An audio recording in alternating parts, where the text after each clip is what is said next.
त्यामधल्या काही कन्सेप्ट आपण कालपर्यंत पाहिल्या.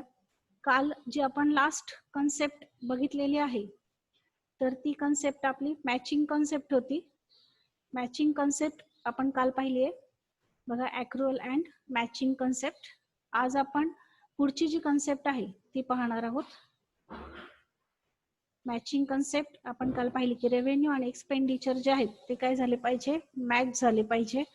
जो खर्च तुम्ही दाखवणार आहात किंवा जो इन्कम तुम्ही दाखवणार आहात तो रिसिव्ड बेसिसने नसतो, तर तो अर्न बेसिसने असतो किंवा एक्सपेंडिचर बेसिसने असतो. म्हणजे तुम्ही जर समजा तुमच्याकडे पैसे नसतील आणि तुम्ही एखादा खर्च या वर्षीचा आहे तो पेड नाही केला, पुढच्या वर्षी पेड केला, पण तो पेड केला म्हणून तो पुढच्या वर्षीचा होत नाही, तो याच वर्षी दाखवला जातो फक्त आउटस्टँडिंग, म्हणजे देणं बाकी म्हणून दाखवला जातो.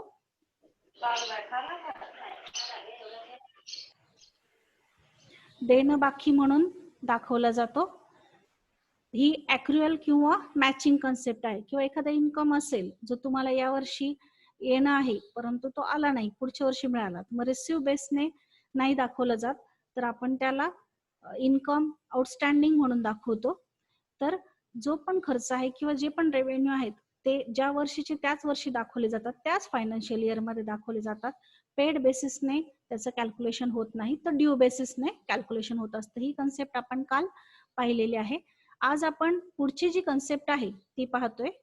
पुढची कन्सेप्ट आहे रिअलायझेशन. रिअलायझेशन शब्द तुम्ही यापूर्वी देखील ऐकलेला आहे. Realization means what? Revenue should be recognized when the major economic activities have been completed. Revenue केव्हा रिकॉग्नाइज होतो? ज्या वेळेला मोठी आर्थिक एखादी घटना किंवा ऍक्टिव्हिटी कंप्लीट होते त्यावेळेला रेव्हेन्यू जनरेट होतो.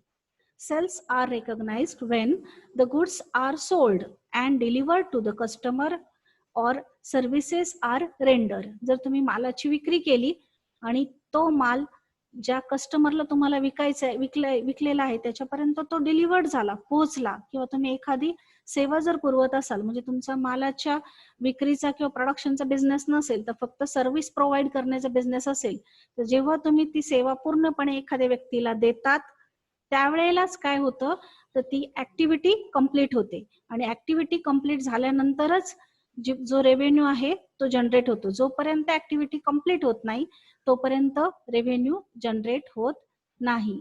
Realisation means what? Revenue should be recognized when the major economic activity have been completed. जेव्हा ऍक्टिव्हिटी सेवा देण्याची असो किंवा मालाच्या विक्रीची असो ती कंप्लीट होते त्यावेळेलाच रेव्हेन्यू जनरेट होतो. Recognition of revenue. The realization concept develops rules for the recognition of revenue.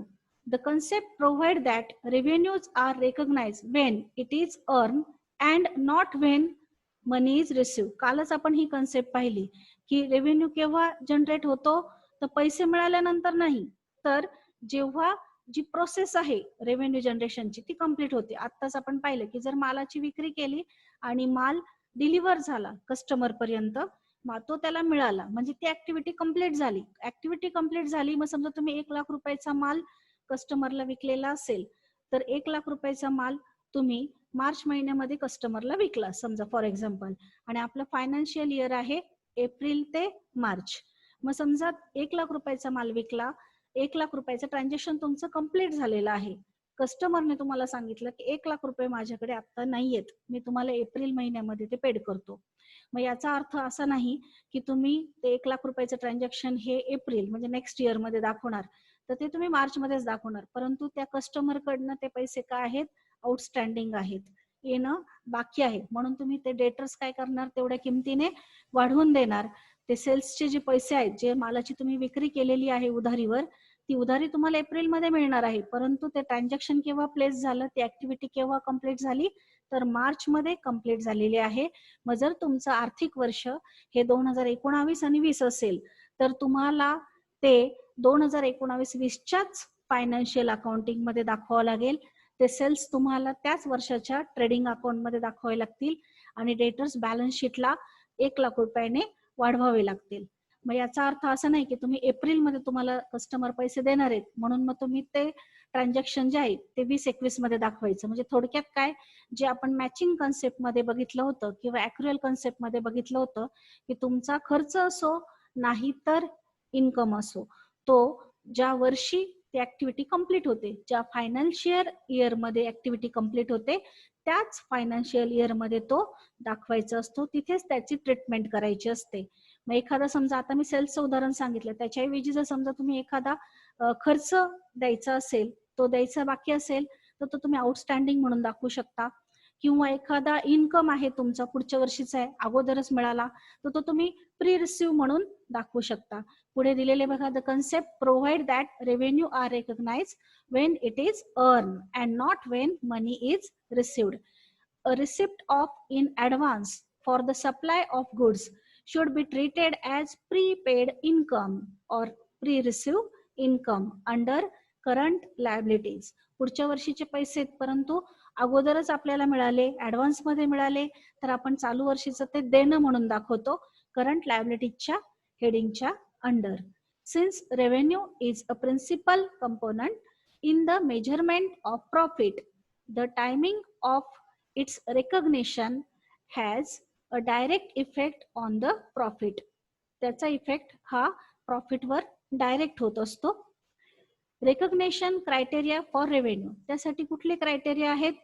The uncertain profit should not be estimated whereas reported profit must be verifiable. एखादा अनपेक्षित प्रॉफिट असेल तर त्याचं तुम्ही एस्टिमेशन करू शकत नाही. जो तुमचा प्रॉफिट असेल त्यासाठी एव्हिडन्स असले पाहिजे. व्हेरिफिकेशन साठी आपण कालच पाहिलं की व्हाउचर्स असतात, त्यानंतर वेगवेगळ्या प्रकारचे लेजर्स असतात, सपोर्टिंग डॉक्युमेंट्स असतात, ते चेक केले जातात. कुठलाही एस्टिमेशन यामध्ये लागू होत नाही. हा पहिला क्रायटेरिया आहे. Revenue is recognised when the major earning process has substantially been completed. एखादी ऍक्टिव्हिटी किंवा अर्निंगची प्रोसेस जेव्हा कम्प्लीट होते त्याच वेळेला तो रेव्हेन्यू काय होतो? जनरेट होतो, कॅश बेसिसवर होत नाही. Further cost for completion of the earning process are very slight or can be accurately ascertained and the buyer has admitted his liability to pay for the goods or services provided and the ultimate collection is relatively certain.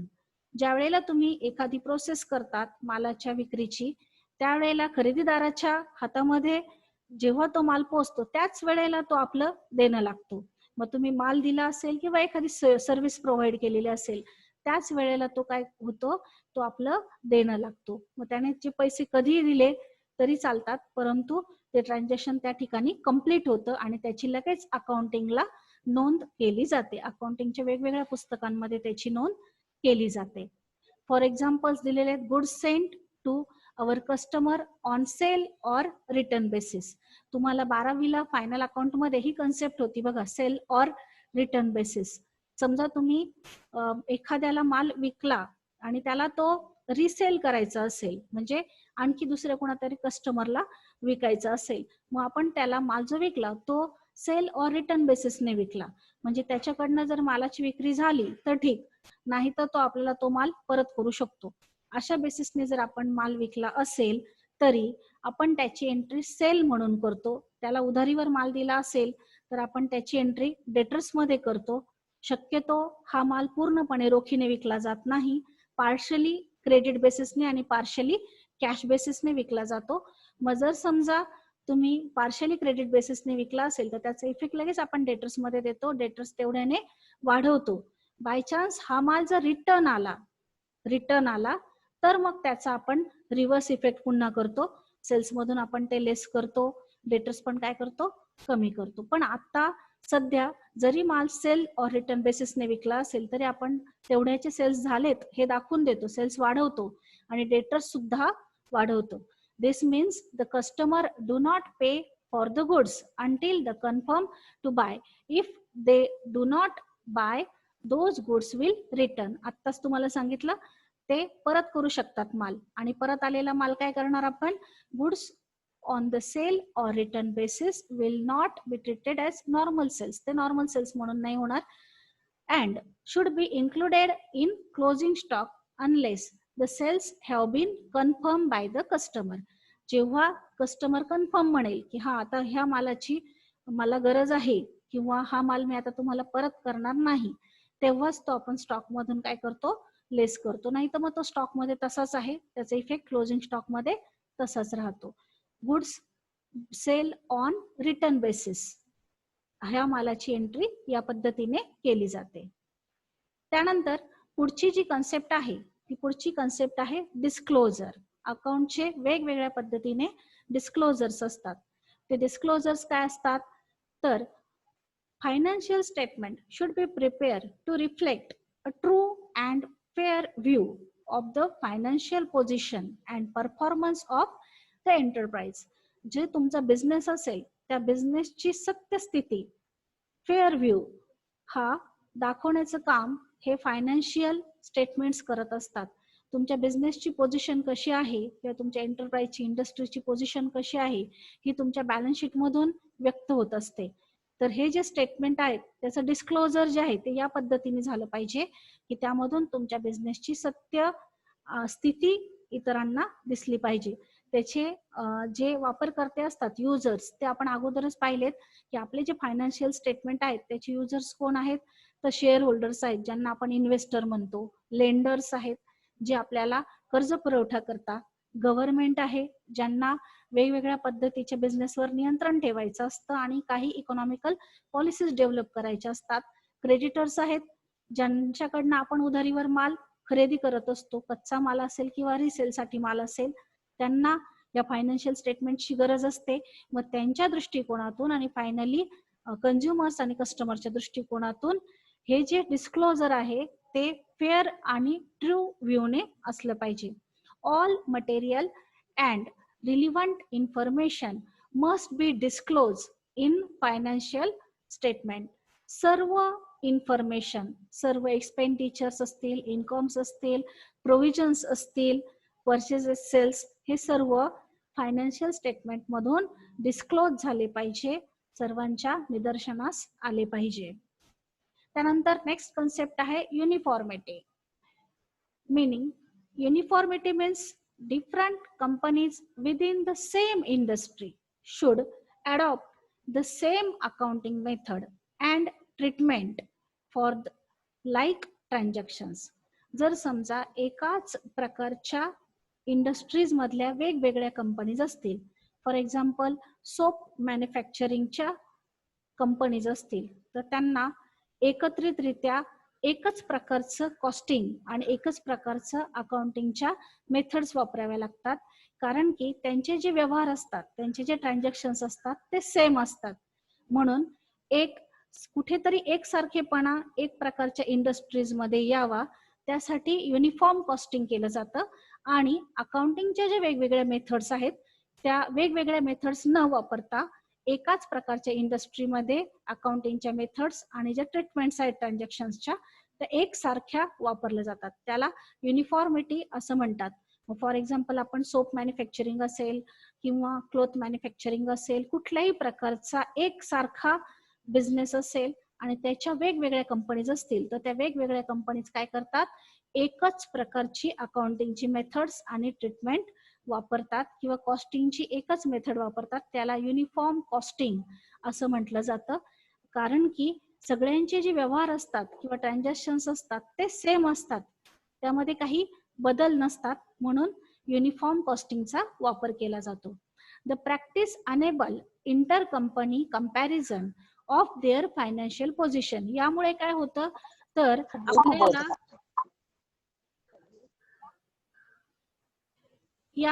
आपल्याला ज्या एकमेकांच्या कंपन्या आहेत त्यांच्यामध्ये तुलना करता येते. Suppose आपण सेम पद्धतीचं स्टेटमेंट वापरली कॉस्टिंगची किंवा अकाउंटिंगची,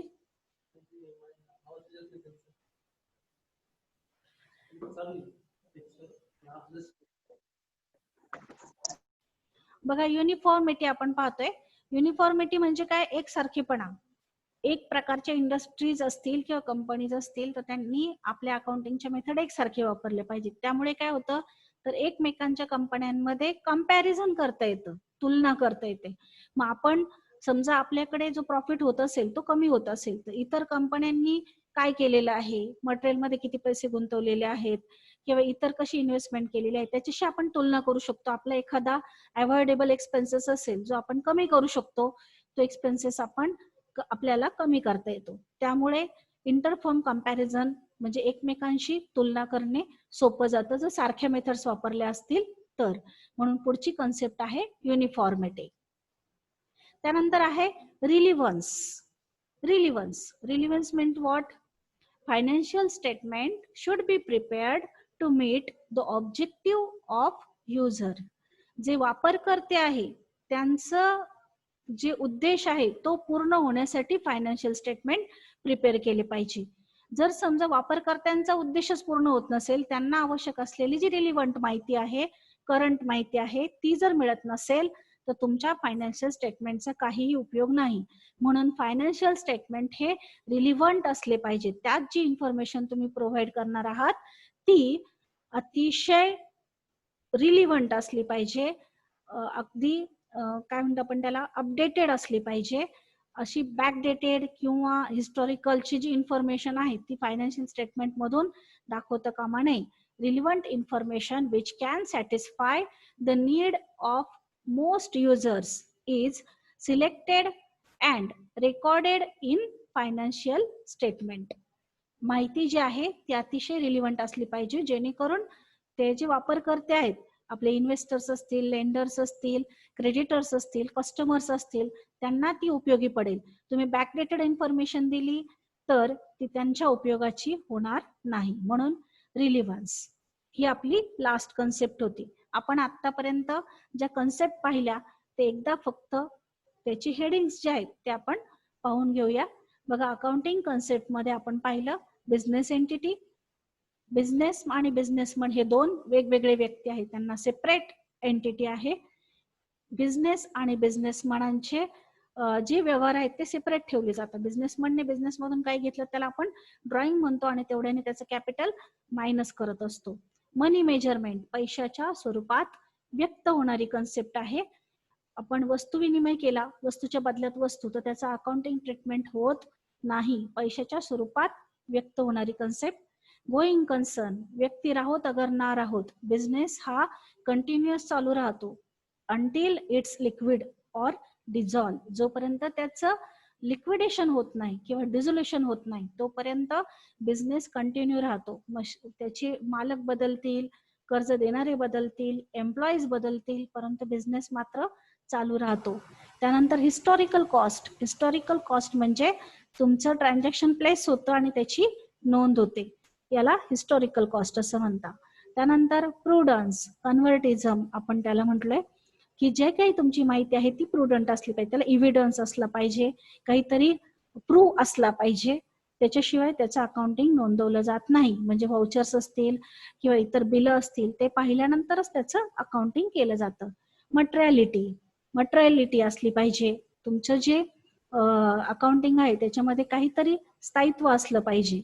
त्यानंतर ऑब्जेक्टिव्हिटी, त्यानंतर कन्सिस्टन्सी सातत्यपूर्ण, ॲक्युरल अँड मॅचिंग. तुम्ही जो खर्च किंवा रेव्हेन्यू जनरेट करतात तो त्या वर्षाचा त्याच वर्षी दाखवला गेला पाहिजे आणि तो टॅली झाला पाहिजे. रिअलायझेशन, युनिफॉर्मिटी, डिस्क्लोजर आणि रिलिव्हन्स आपण आजच पाहिल्या. तर ह्या सगळ्या अकाउंटिंगच्या कन्सेप्ट होत्या. आपल्याला अकाउंटिंग कन्सेप्ट हा एक भाग आहे आणि थिअरीमध्ये, आणि दुसरा जो भाग आहे तो इमर्जिंग ट्रेंड्स, जे नवीन कन्सेप्ट अकाउंटिंग मध्ये येऊ घातलेले आहेत. त्यामध्ये ह्युमन रिसोर्स असेल, त्यानंतर फॉरेन्सिक अकाउंटिंग असेल, ते आपण आता पुढच्या लेक्चरला पाहणार आहोत. कुणाला जर काही